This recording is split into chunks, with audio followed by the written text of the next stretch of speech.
Слободата на здружување на граѓаните на Република Македонија е загарантирана со устав. Политичките, економските, социјалните и другите права и уверувања се определуваат преку организационите облици на здружување во вид на здруженија и политички партии. Во 1998 година беше донесен закон за здруженијата на граѓани и фондации, но тој не ги исполни меѓународните стандарди и не ги заштити граѓаните. Токму затоа сега пред пратениците е нов предлог закон. Тој треба да има европски предзнак и да биде скроен по стандардите на европското законодавство. За квалитетот на содржината на овој закон, експертите поделени.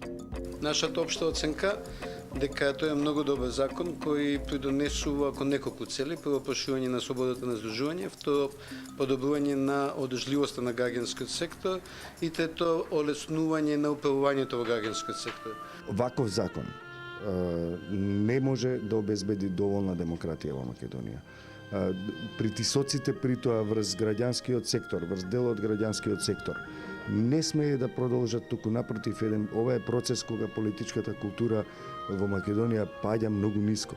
Мораме да го вратиме тој процес, мораме да го вратиме процесот на диалог во Македонија. Диалог на сите нивоа. Диалог од кој ќе произлезат решенија кои Македонија ќе ја направат современа земја. Ние од лидер на Балканот станавме најпоследна дупка на Балканот, од која многу луѓе се срамат.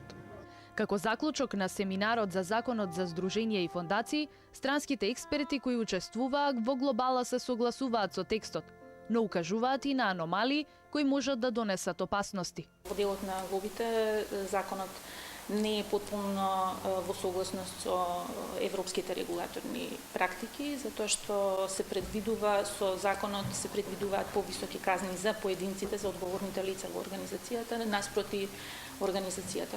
Петрит Сарачини, како млад ентузијаст, кој е дел од неформалната иницијатива за меморијалниот концерт Боб Марли, кој веќе неколку години се одржува во Скопје, стравува за делот од законот кој предвидува дека статусот на организациите ќе го доделува комисија составена од членови од различни министерства.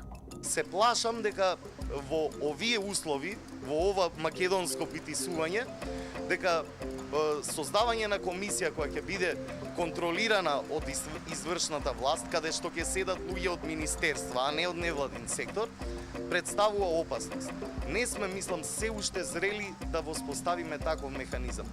Во наши услови комисијата треба да биде што понезависна од извршната власт. Вакви решенија постојат во повеќе демократски средини во светот, но почиваат на висока демократска свест, каде не постои личен интерес или инает. Сепак, Клековски смета дека ваквата одлука е добра и ќе ја подобри транспарентноста на одговорните. Сега може би подобро што е вака јасно од каде ќе потекнува додувањето на овој статус и е јасно дека ќе биде под поголем надзор, поголемо внимание и на јавност и на самите граѓански организации, бидејќи ќе видиме живо заинтересирани да тој процес биде транспарентен и објективен. Законот за здруженија и фондации, изготвен според европските стандарди, чека на изготвување и донесување веќе 7 години.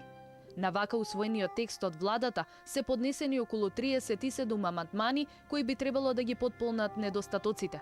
Сепак, тој отвара една друга дилема која е вечен проблем во македонското општество, а тоа е не само каков закон ќе биде донесен, туку и како истиот ќе биде имплементиран.